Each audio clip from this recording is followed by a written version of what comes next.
My name is Jacque Fresco. I would like to speak about the Venus Project. I'm Roxanne Meadows, and I work with the Venus Project.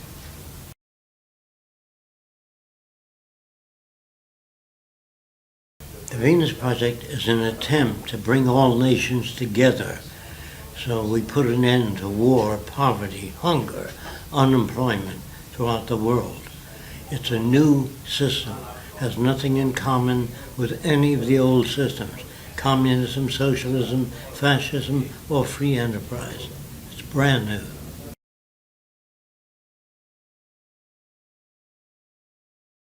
Resource-based economy uses resources rather than money.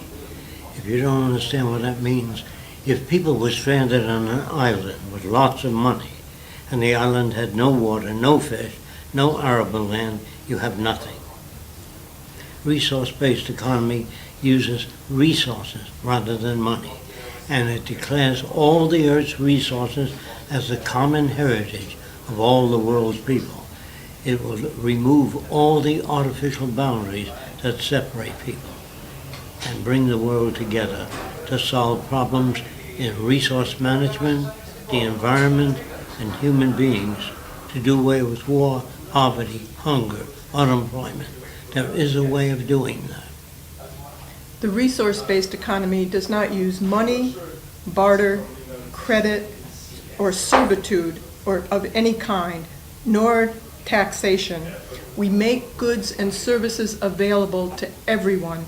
We have the technology to do that now. We have the technology to create abundance, and this is what the Venus Project advocates. None of the systems used today, even the wealthiest person will live better in a resource-based economy.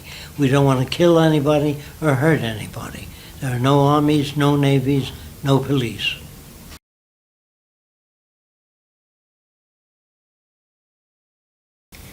Well, the Venus Project advocates total city systems.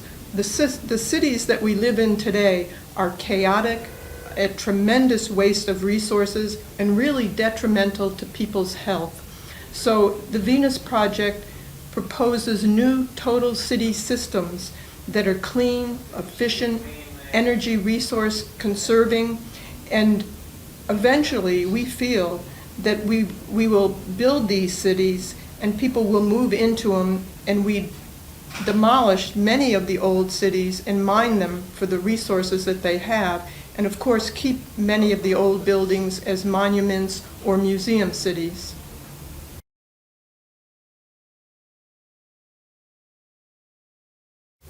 There is no government, technical or otherwise. We hope eventually to eliminate government. During the transition, there'll be minor government. But in the future, computers will be connected to production, distribution of goods, agriculture, all of the functional sequences. They will not control people, just production of goods and services.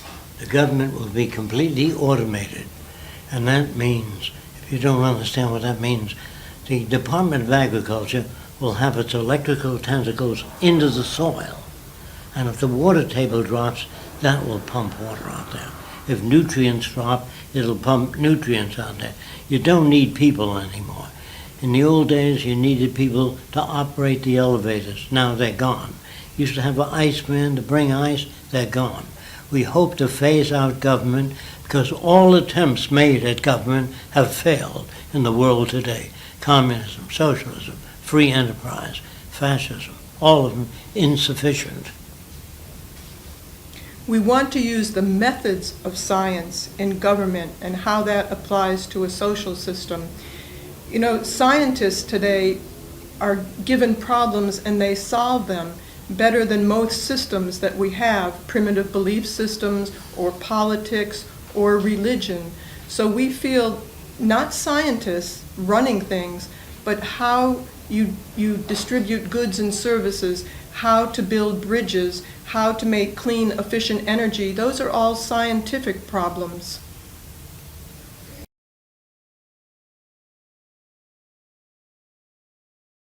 In a world without provisions for people, you build all the problems. But when you people have access to whatever they need, they have no hatred. No one steals water from a natural waterfall. If there's lots of water, they don't come at night and steal water. When people have access to things, where you don't own things, you have access, immediate access. I don't mean wait 3 months for access. When you have access to things, people's behavior changes.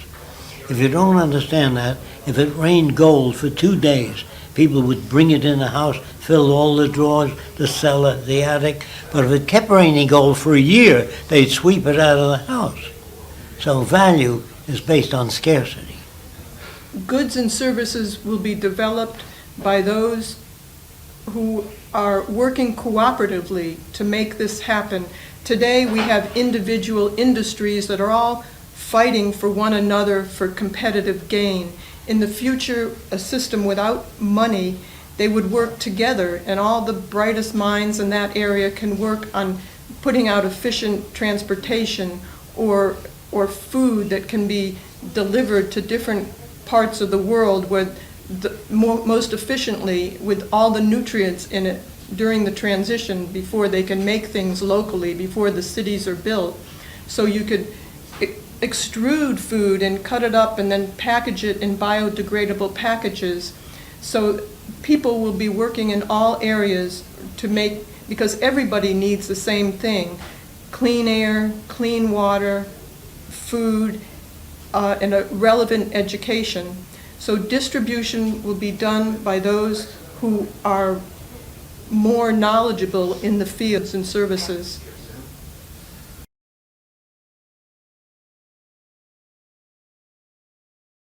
When the machines take over, what will people do? It isn't a machine takeover. The machines will be assigned projects. People don't understand what that means. It means that when a person used to look out of an airplane some about a mile high, today with Doppler radar, they know exactly how high. So that person's decision making is turned over to a machine only because the machine is better. You used to have ladies operate elevators with crank, and they couldn't quite get to the floor. Today you press 20, it stops exactly at the floor. So the machines only replace boring, uninteresting, unsafe jobs will be replaced by machine. But the people are not unemployed. They can go back to school, study art, music, whatever they're interested in. And in the future, there'll be sailboats for your use, lots of them, bicycles, cars. People don't own anything. There's really no need. What you really want is the use of a car when you want it. So we have hundreds of sailboats, other boats for your use. You just don't own anything. And satellites watch over you to make sure your boat's safe. There's a question. Since the 70s, you've talking about socio-cyber nearing. Do you still believe this idea could become reality nowadays, near the future? How near? Now more than ever, because of the new inventions, the new computers can handle 1,000 trillion bits of information per second. No humans can do that. So I would say that humans, assisted by machines, can overcome 90% of the problems. And also the internet is a tremendous thing that facilitates communication between people and helps to introduce these ideas. So there's no artificial, meaning like the robots have an artificial brain that can decide over people. That's all misuse of cinema for people. Not only that, it's the misuse and abuse of technology. Yes, that all comes from science fiction movies. It's really an extrapolation of the free enterprise system into the future, where there's Big Brother watching over you and the technology is abusive to you. I think that's happening today. What we have is the abuse and misuse of technology today. It's not for the benefit of people, but for just a few taking advantage of others for the competitive gain. But also in terms of making the movie here in Greece, it would be ideal. The Zeitgeist movement, which is the activist arm of the Venus Project here in Greece, is doing tremendous work and seems to be very well organized and has introduced this for many years to the media and different universities, and we were very impressed with all of that. So Greece could be the country that introduces this to the rest of the world, but it's really a global effort, and we'd invite people from all over the world to stay in the first city and then go out and build one in their country and another in another country.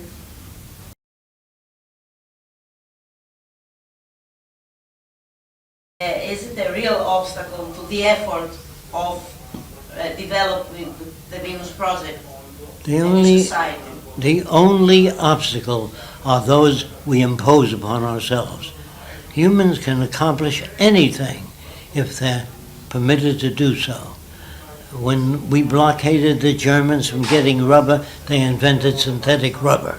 So we have enough technology today to solve 90% of the problems. There is an obstacle today of ignorance.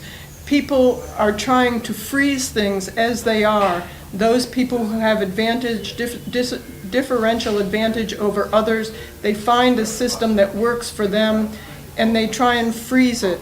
But it's not working. The system is failing all over the world, and those countries that understand this and try something new, excuse me, and try something new will succeed, and the others will fall behind.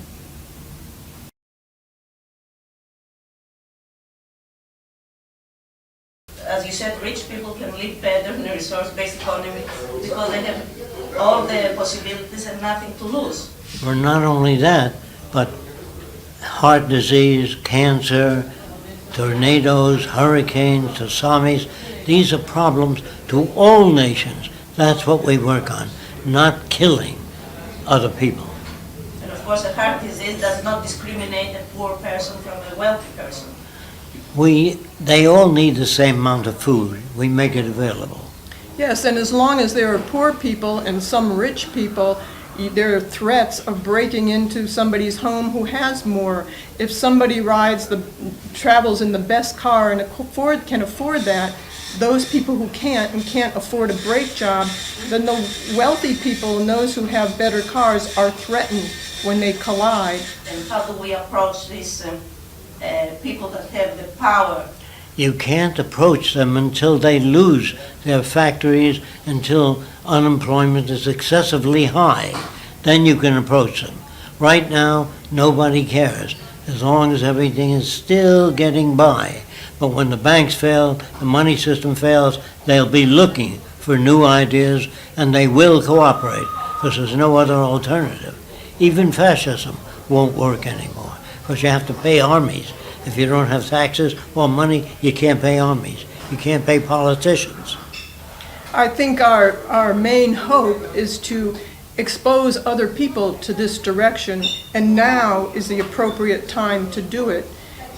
There might not be a lot of people who are in the position to do something who will be listening, but if we get this information out there, they may understand at some time that this is a more appropriate way to work.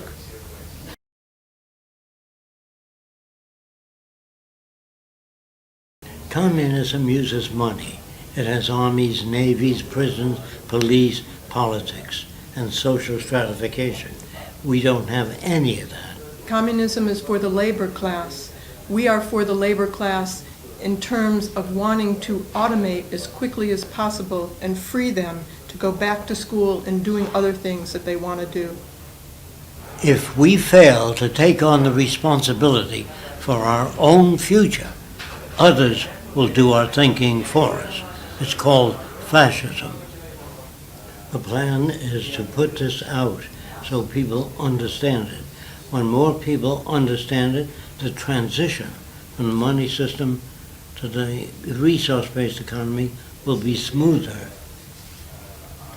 People don't have a direction to work towards. All they know is communism, socialism, free enterprise system, or capitalism and fascism.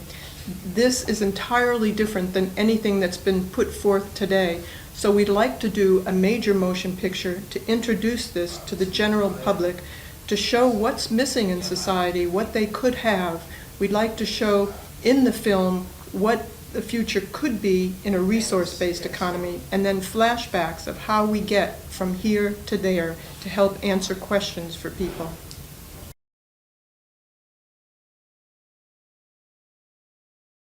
Religion will be permitted by anybody, their beliefs permitted by everybody.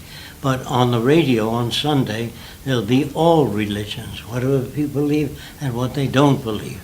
And up to the audience to turn it on or off. But religion will be free. There will be buildings built for religious worship for those who need that, but during the week, those buildings will be used for other things, so everybody can take advantage and use them.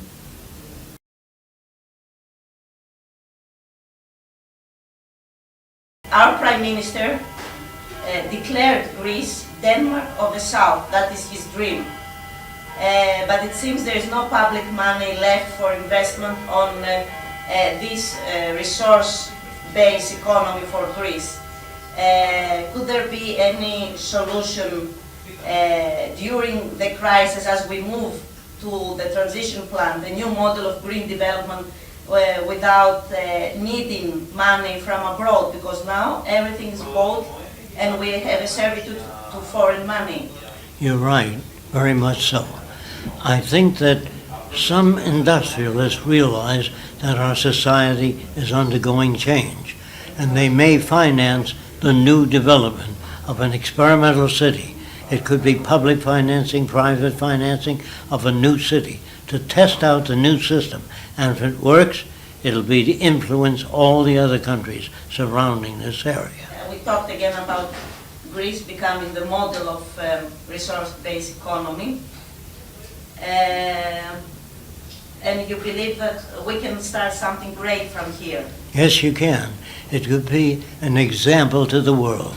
When you build your first city based on the Venus Project's design, it'll be garden cities with beautiful flowers and lakes, nothing like the cities today. There'll be clean air. We have to clean the air, the oceans, all the damage done by the money system. They've been dumping garbage into the ocean. Not only that, radioactive material, nerve gas is dumped into the ocean.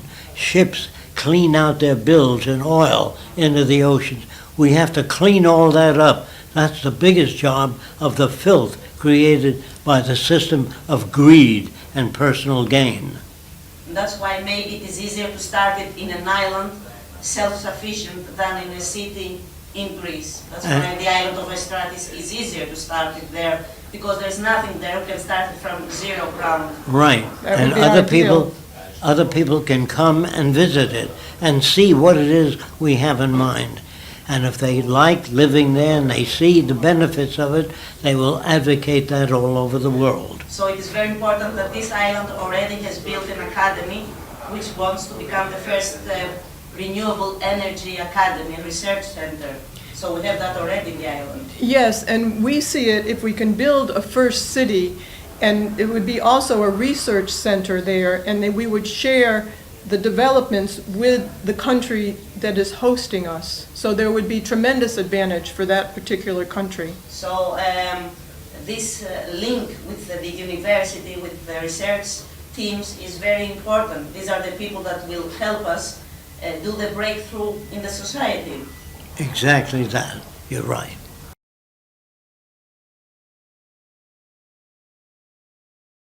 You're moving in the right direction if you use experimental architecture, build a new city, try to evaluate what makes crime, what makes jealousy, what makes hatred. If we don't do that kind of research, we cannot correct the system. Are we in a good way for that?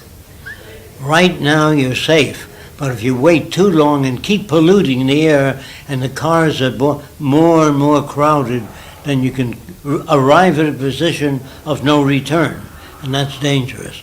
I would rather make a movie now to show people what the world could be, rather than wait as the pollution continues. We could hurt ourselves very much if we fail to act. Also, a lot of the activists who complain about what's happening in the system, they end up trying to do patchwork, like feed this group of people here or house another group here, but it doesn't address the real problems. The overall social design that we have in the monetary system are the problems, and they always work around it and try and do patchwork, and it won't. Right, and it won't solve our problems that we have today. The Venus Project is the only group that I have seen that has looked into what the problems are and try and design a society where you don't need to fight for women's rights or human rights, because everyone has access to goods and services. Every move, women's liberation, women vote, children working in factories, was fought every inch of the way. To build a future, the flying machine, the space program, was fought against.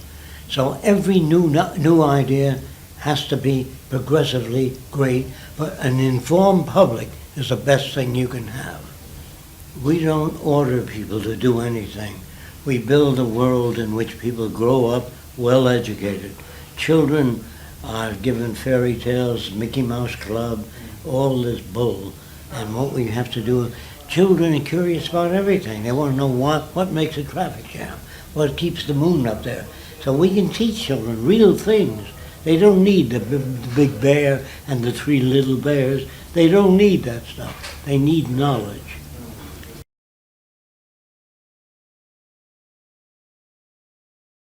Well, if enough people know about the Venus Project, the transition will be smooth. But if they don't know about it, it will be not smooth. It will cause a lot of inconveniences. So which would be, according to you, the best reaction of Greece? What should we do to come out of the crisis? Study the Venus Project. Look it up, thevenusproject.com. And when you're familiar with it, discuss it with other people. And the faster you discuss it, the more you put out, the smoother the transition. We feel that the Venus Project gives people a direction to move toward that's updated to the technology we have, that applies science and technology to the social design for the betterment of everyone and the environment. It excludes no one. It will not have no military systems, no police, no prisons, none of the systems used today. We will, even the wealthiest person will live better in a resource-based economy. We don't want to kill anybody or hurt anybody. There are no armies, no navies, no police. Well, there'll be no debt because there's no money. The money system will fail, just like the banks failed in the United States. They were bailed out. If they weren't bailed out, they would have failed sooner. They're still going to fail.